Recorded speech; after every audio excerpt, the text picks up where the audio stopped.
My name is Sabrina Wallace. I am a former network engineer. This book here is from 2013. I have a channel on the Odyssey called Synergy, P-S-I-N-E-R-G-Y, in which I originally, in April 2022, brought attention to this college textbook on human interaction and emerging technologies for future systems. The reason that I purchased the book is because it's an international symposium on human and computer interaction with things like brain-computer interface. In the very first chapter, we learned about autonomous weapon systems, lethal autonomous weapon systems. While reading the chapter to the people, right here on page 6, we discovered that not only was this system of what we saw in a movie called Terminator 2, Skynet, deployed, we discovered that it was already autonomous. It was on command and control C4ISRnet. They were talking about it at the Department of Defense. They were having discussions, and then they went ahead and fully deployed it. January 25th, 2023, signed off on by our current Secretary of Defense.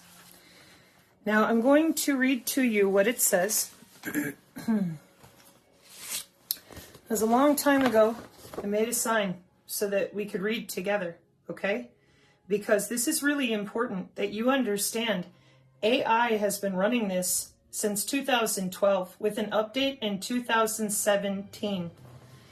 There are no positive outcomes as a design criterion to Pentagon Directive 3009, only unintended engagement and loss of control.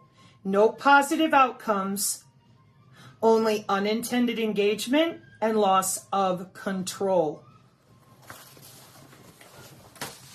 I'm going to read it to you from within the college textbook on page 6, chapter 1, okay? Just as military personnel will have to develop and maintain trust in lethal autonomous weapon systems, trust will also have to be established and maintained throughout the law's life cycle. That is, the design, development, deployment, maintenance, and upgrades. Interestingly, the Department of Defense 3009 does not refer to positive outcomes as a design criterion. 3009 defines the goal of autonomous systems as to avoid negative outcomes. How do we define negative outcomes? Unintended engagement or experience a loss of control. At our Department of Defense, particularly inside of these warfare doctrines, manuals, and directives, the definition of terms is explicitly, precisely, numerically specific. The lack of a reference in the Department of Defense directive for a positive outcome for lethal autonomous weapon systems could be a weakness in the directive and should be reviewed to emphasize administration intent to ensure the weapon system performs as designed. More importantly, the military will have to consider the impact on trust when laws does not perform as designed or does have an unintended engagement or experience a loss of control. In other words, when lethal autonomous weapon systems do not perform as designed and breaks trust. By highlighting the unique trust considerations, concerns, and constraints between the military person and the lethal autonomous weapon system, the Department of Defense will be in a better position to provide employment guidance for these systems. NIST, National Institute of Standards and Technology, Trust in Artificial Intelligence 2021 explains in clear language the AI revolutionary challenge, why trust is so important and difficult to implement. Quote, "The artificial intelligence revolution is upon us with the promise of advances such as driverless cars, smart buildings, automated health diagnostics, and improved security monitoring. Many current efforts are aimed to measure system trustworthiness through measurements of accuracy, reliability, and explainability, among other system characteristics. While these characteristics are necessary, determining that the AI system is trustworthy because it meets its system requirements won't ensure widespread adoption of AI. It is the user, the human affected by the AI, who ultimately places their trust in the system. The study of trust in automated systems has been a topic of psychological study previously. However, artificial intelligence systems pose unique challenges for user trust. AI systems operate using patterns in massive amounts of data. No longer are we asking automation to do human tasks. We are asking automation to do tasks that we cannot. Let's see. The March 2021 Department of the Navy's Unmanned Campaign Plan describes its vision for the Navy as to make unmanned systems a trusted and sustainable part of the naval force structure integrated at speed to provide lethal, survivable, and scalable effects in support of the future maritime mission. Additionally, the Chief of Naval Operations released his AI plan that states the following. Unmanned platforms play a vital role in our future fleet. Successfully integrating unmanned platforms under, on, and above the sea gives our commanders better options to fight and win in contested spaces. They will expand our intelligence, surveillance, and reconnaissance advantage, add depth to our missile magazines, and provide additional means to keep our distributed force provisioned. Furthermore, moving towards smaller platforms improves our offensive punch while also providing affordable solutions to grow the Navy. Reference 17 in the reference section. The plan calls for the Navy to develop, test, and deploy unmanned systems to perform the dull, dirty, and dangerous missions. Some of the systems in development are the MQ-25A Stingray, unmanned carrier-based refueling tanker, Overlord unmanned surface vehicles, Sea Hunters, and Ghost Fleet Overlord. The United States Marine Corps is developing and testing systems such as the Supply Glider effort that DARPA has assisted with. The U.S. Army is developing advanced targeting and lethality automated system. That would be Atlas.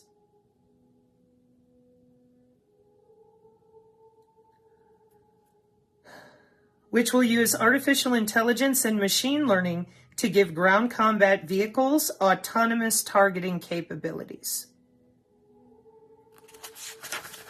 I'm going to go ahead and show you the references here for Skyborg. That one's down here, and 17. If you want to know more about this college textbook, if you want to know more of what's in that first chapter, I would recommend you to find a synergist to try to have a conversation. Okay, so what are we here for today? Well, we have a problem out there right now in which a lot of people have been talking about a very specific directive. But in this directive, which is 52401, and we saw it on the InfoWars with Maria Z, and it has sections A, B, C, and D for drones. But it did not mention by numerical reference 3009, the one I just read to you, okay? That directive is fully deployed, January 25th, 2023. Fully tested, fully deployed, autonomously, okay? The mesh networking, in order to make that system function, has been running since 2005. This warfare doctrine that we are currently under is network-centric warfare. It targets networks using sensor technology. Network-centric warfare targets body area networks.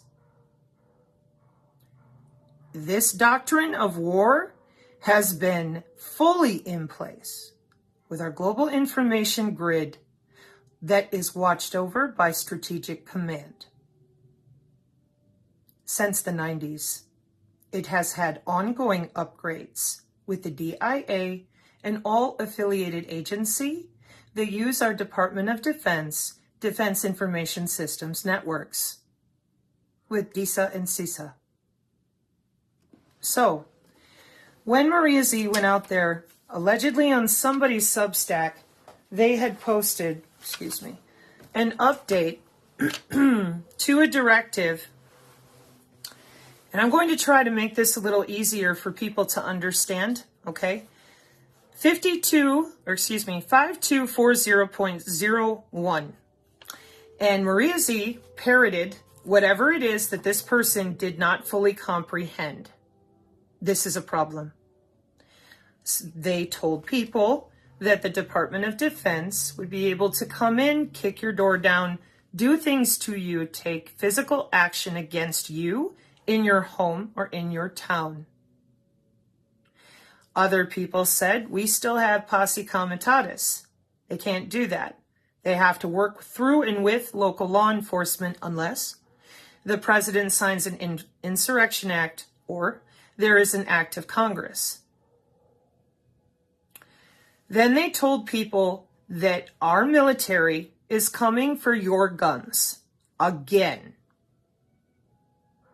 And I said, where is that directive that's using autonomous drones and human bones? You heard me. Piezoelectric targeting. So nobody said a word about how that Pentagon Directive 3009 targets human bodies. Please see Body Area Network.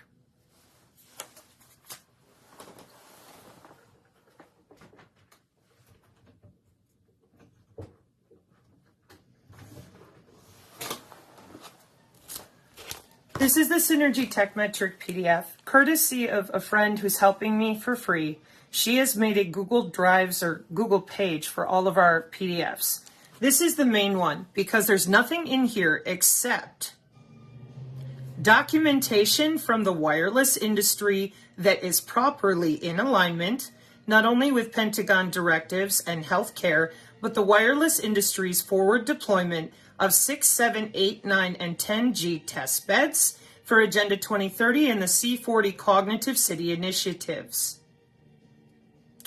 Everything that you see here in these 4 boxes can be done remotely to your body. We are not watching you with infrared. We are not watching you with LiDAR. We are not tracking you with GPS. Cyber biological security is an industry. Our body area networks are watched over by our own cybersecurity with Cybersecurity and Infrastructure and the Defense Information Systems Agency. Why? Because you have to have the highest American clearance in order to use the TS-SCI networks, computer networks, to log in and out of bodies. This is watched over by our Department of Homeland Security to hand out appropriate library access to access nodes inside of body area networks. And if you do not have access, you can be caught, arrested, and prosecuted.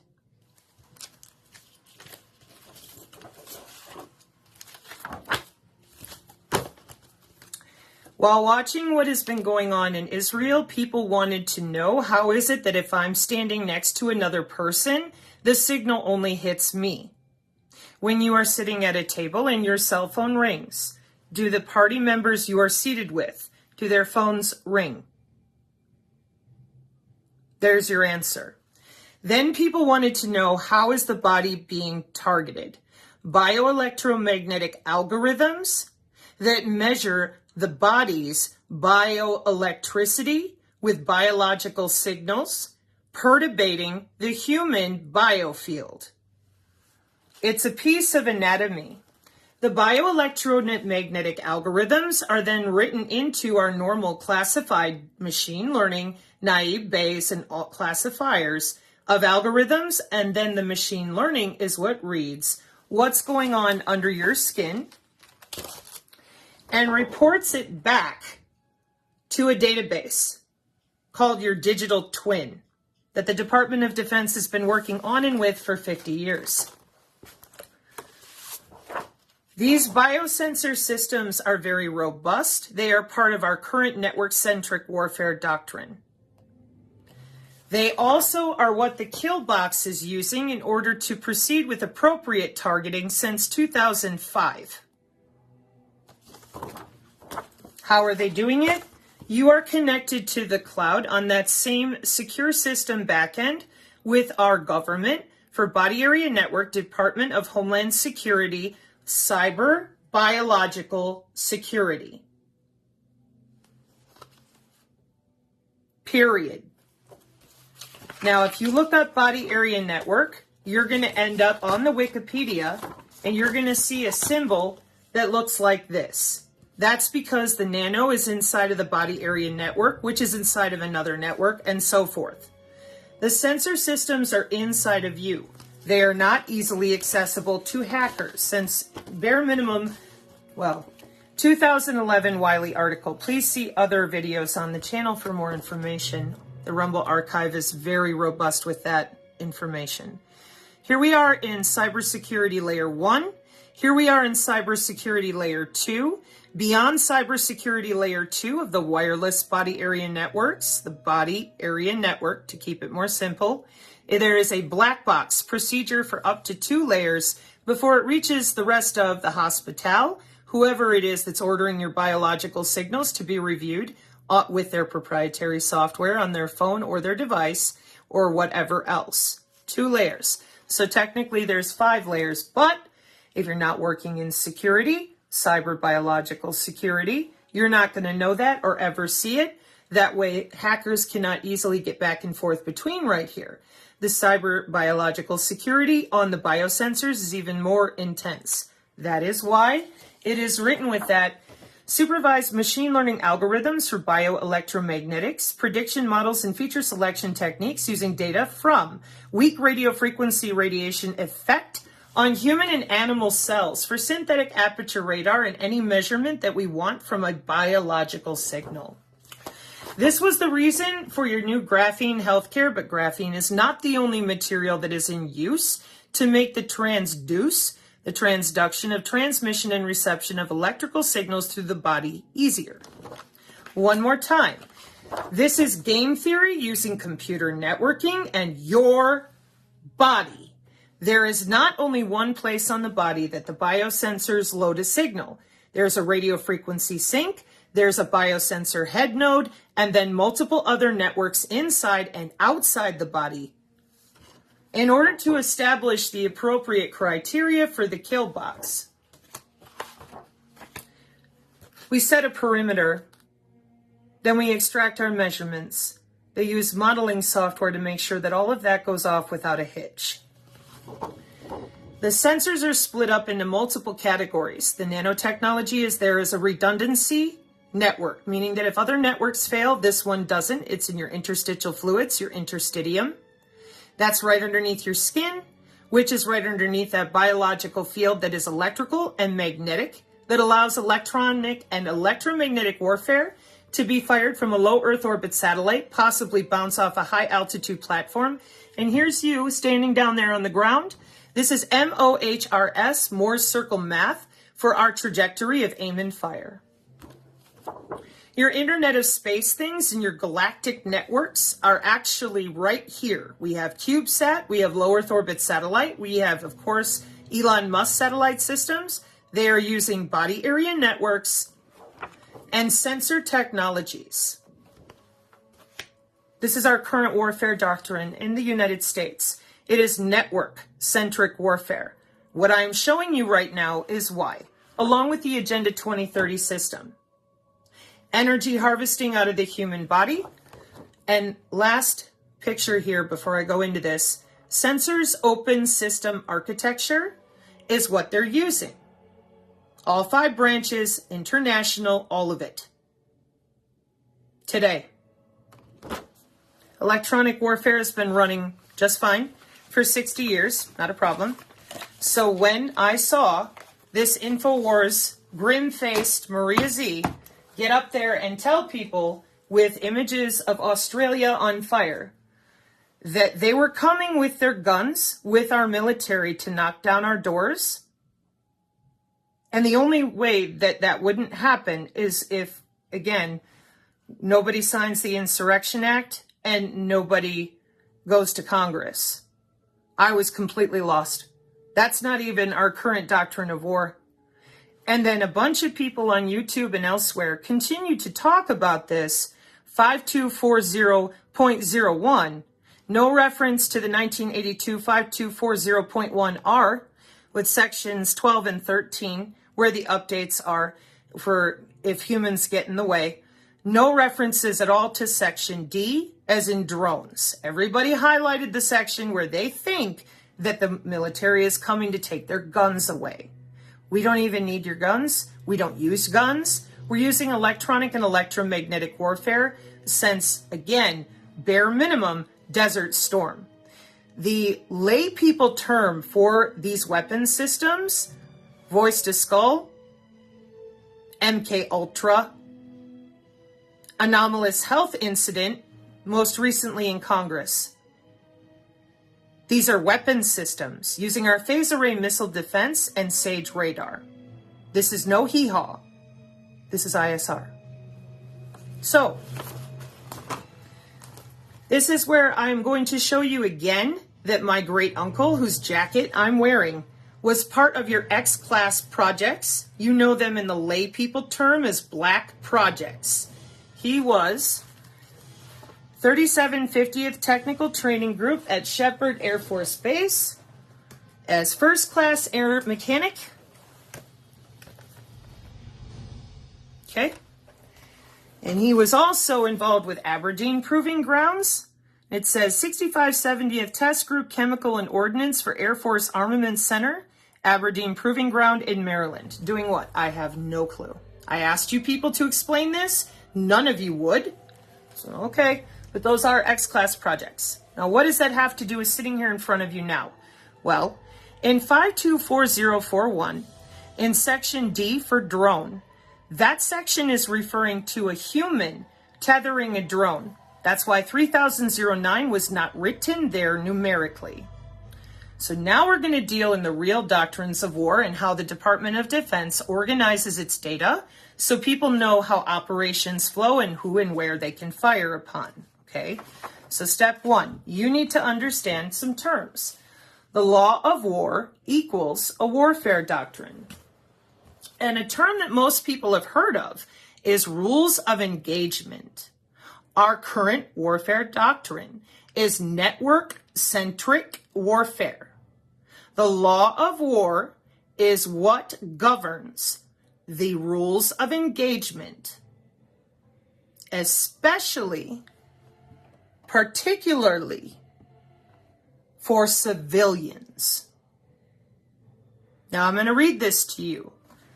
And there will be links here on the channel, and I'm not going to read it out to everybody and show it to you because these are Pentagon directives. They're very dry reading.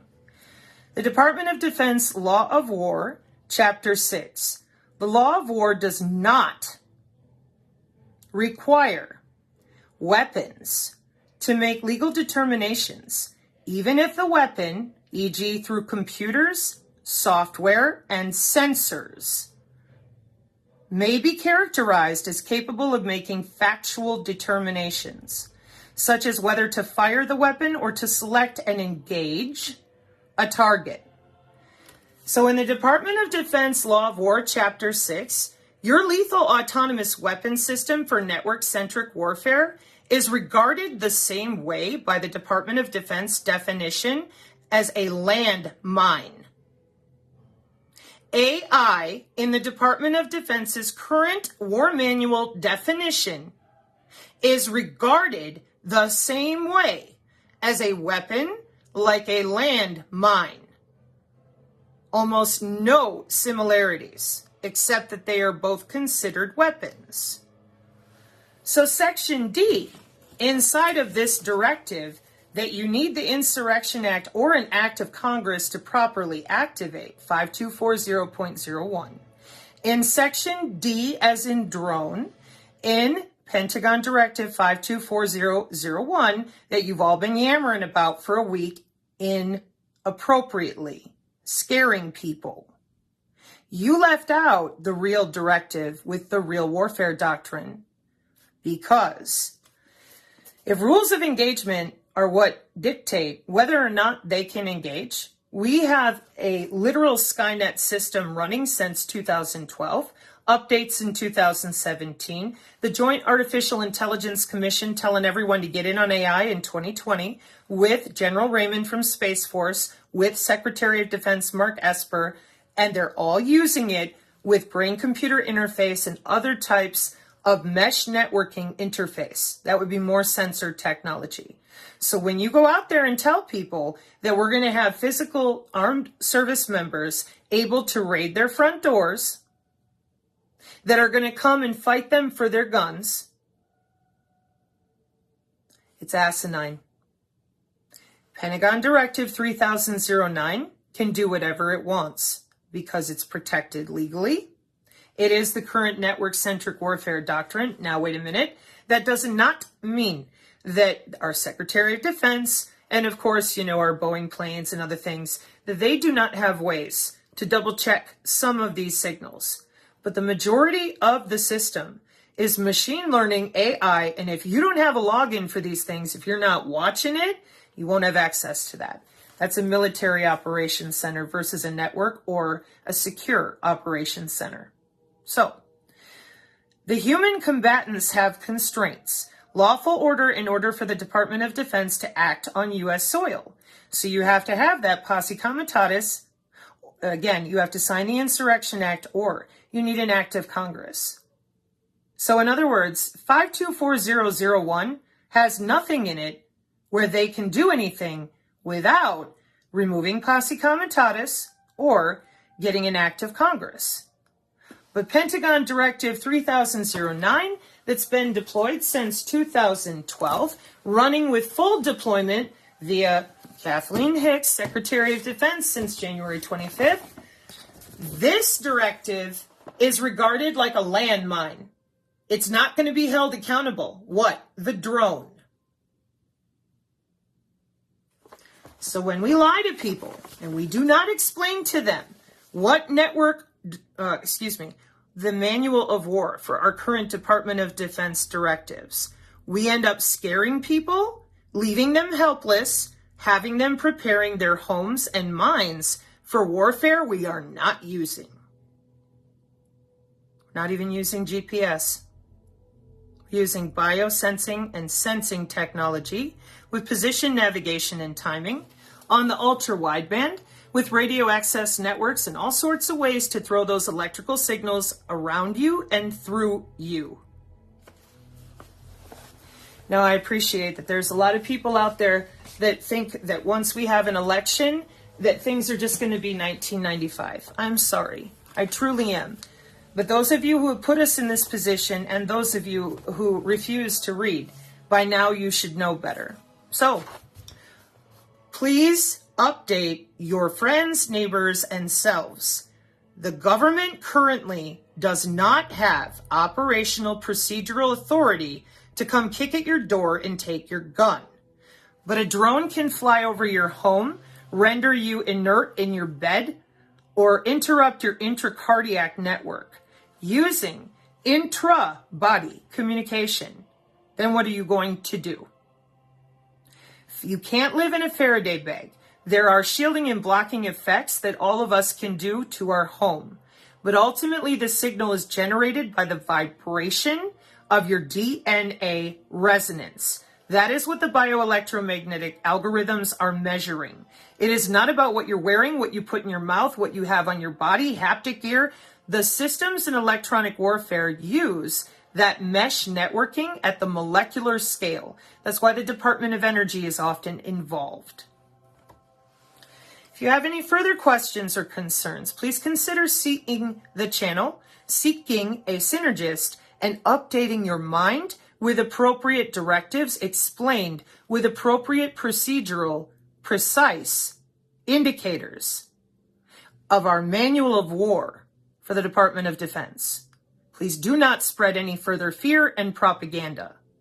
Thank you for your time.